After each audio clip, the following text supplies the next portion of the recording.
ஊட்டக்கூடிய நிலையில் இன்றைக்கு செல்லினுடைய பயன்பாடு எவ்வளவு இன்றியமையாதது ஒன்றாக மாறி போயிருக்கிறது. செல்பேசியின் பயன்பாடு முன்பும் இப்பொழுதும் எப்படி இருக்கிறது என்பதை காட்ட வருகிறார்கள் நம் பள்ளி மாணவர்கள்.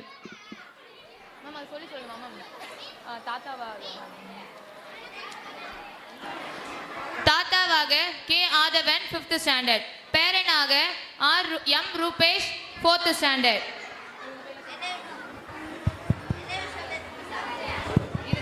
என்ன விஷயம் ஆண்டி? தாத்தா இன்னைக்கு கரண்டே இல்லை தாத்தா, என் மொபைல் ஃபோனில் வேற சார்ஜே இல்லை. இன்னைக்கு எப்படி தான் பொழுது போக போகுதுன்னு தெரியல.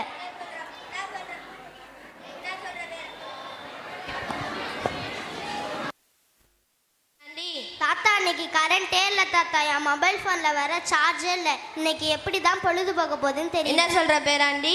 மொபைல் ஃபோன் இல்லாமல் பொழுது போகாதா? இந்த காலத்து சோதனையை பார்த்தியா? எங்கள் காலத்தில் நாங்கள் கரண்டே இல்லாமல் பொழுது போக்கினோம். என்ன தாத்தா சொல்கிறீங்க? கரண்டே இல்லாமல் பொழுது போக்குனீங்களா?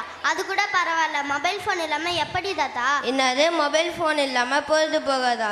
அந்த காலத்தில் நாங்கள் மொபைல் ஃபோன் இல்லாமல் எவ்வளவு சந்தோஷமாக இருந்தோம் தெரியுமா? காமிக்கிறேன், இங்கே வா. புத்தம் புது காலை பொன்னிற வேளை என் வாழ்விலே தினந்தோறும் தோன்றும் சுகராகம் கேட்கும் என்னாலும் ஆனந்தம். பார்த்தியா, இந்த காலத்தில் நாங்கள் எவ்வளோ சந்தோஷமாக இருந்தோம். ஆனால் இந்த காலத்தில் நீங்கள் எப்படி இருக்கீங்க தெரியுமா? நாங்கள் இந்த காலத்தில்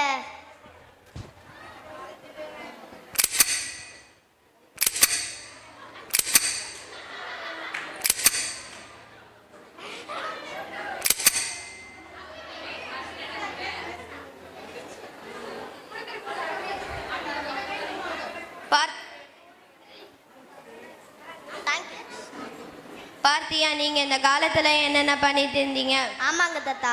அது மட்டும் இல்லை, நான் உனக்கு ஒன்று சொல்கிறேன் கேளு.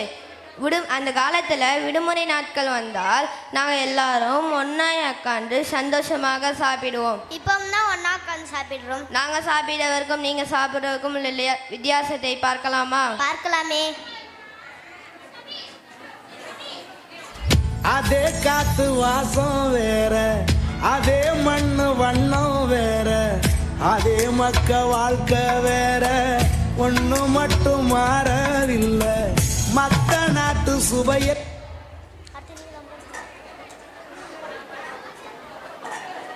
ஒவ்வொரு நாளும் இனி ஃபுல் டைம் பண்ணுமா, இனிமே எவ்ரி மீலும் பார்ட்டியாக்குமா.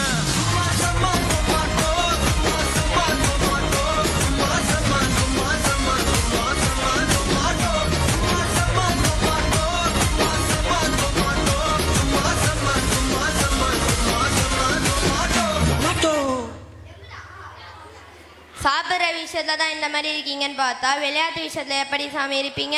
என்ன தாத்தா, நாங்கள் விளையாட மாட்டோமா? ஸ்கூல் விட்டு வந்த உடனே விளையாட ஆரம்பிச்சிட்டா ராத்திரி 8 மணி வரைக்கும் ஒரே விளையாட்டு தான். நாங்கள் எப்படி விளையாடுவோம் சொல்லத்தா?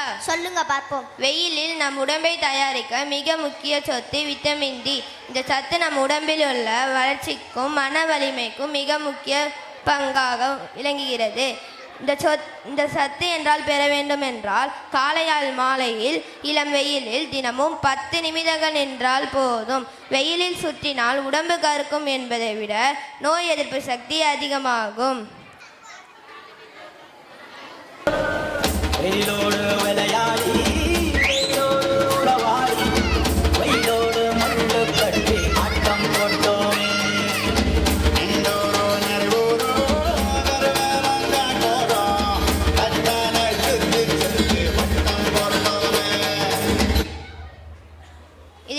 இருக்கு. உங்க விளையாட்டை பார்க்க எனக்கும் ஆசை தான் இருக்கு தாத்தா. ஆனா நாங்க எப்படி விளையாடுவோம் சொல்றேன். Boom boom roboda roboda roboda zoom zoom roboda roboda roboda boom boom roboda roboda roboda zoom zoom roboda. Mobile phone எல்லாம் அப்போ நாங்கள் விளையாடுற விளையாட்டுக்கும் இப்போ நீங்கள் விளையாடுற விளையாட்டுக்கும் உள்ள வித்தியாசம் புரியுதாப்பா? தாத்தா எனக்கு எல்லாருக்கும் ஆசை தான் இருக்குது வெளியே போய் ஃப்ரெண்ட்ஸ் கூட ஜாலியாக விளையாடணும்னு. ஆனால் அம்மா நான் ஸ்கூல் விட்டு வந்த உடனே கையில் ஸ்நாக்ஸ் கொடுத்து கூடவே ஃபோனையும் கொடுத்து வீட்டிலேயே உட்கார வச்சுறாங்க. அதையும் மீறி நான் வெளில போனால் கீழே விழுந்துடுவேன், அங்கே போயிடுவேன், இங்கே போயிடுவேன், ஏதாவது சொல்லி பயமுறுத்தி கதவை லாக் பண்ணிடுறாங்க. இது விளையாட்டு மட்டும் சம்மந்தப்பட்டது இல்லைப்பா, இதில் நிறைய ஆரோக்கியமான விஷயமும் இருக்குது. நீ வெளியே போய் விளையாடும் போது தான் உன் உடம்பு ஆரோக்கியமாக இருக்கும். ஆனால் இந்த ஃபோன் வந்ததுலேருந்து உடம்பு ஆரோக்கியம் மொத்தமாக போச்சு, ஒரு மனிதனுக்கு முக்கியமான மனிதாபிமானமே போச்சு. அவ்வளோ கொண்டு வந்து வித்துருச்சு இந்த ஃபோன்.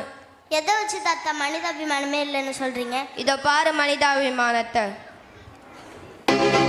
போகும் பாதை தூரமே, வாழும் காலம் கொஞ்சமே, ஜீவ சுகம் பெற ராக நதியினில் நீ நீந்தவா.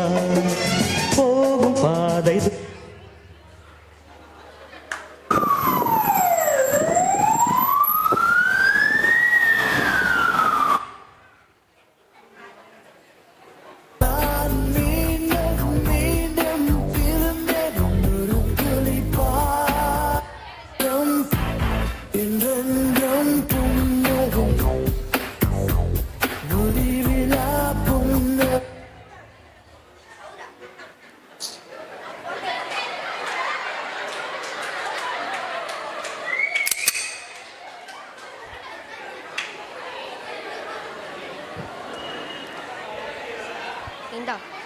ஆமாங்க தாத்தா, கொஞ்சம் கூட இரக்கமே இல்லாமல் செல்ஃபி எடுத்துட்டு இருக்காங்க.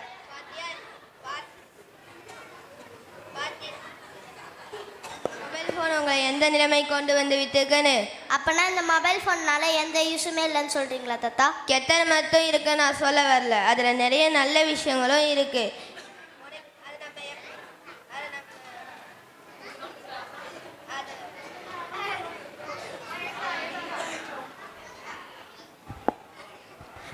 அதை நம்ம எப்படி பயன்படுத்துறது தான் ரொம்ப முக்கியம்.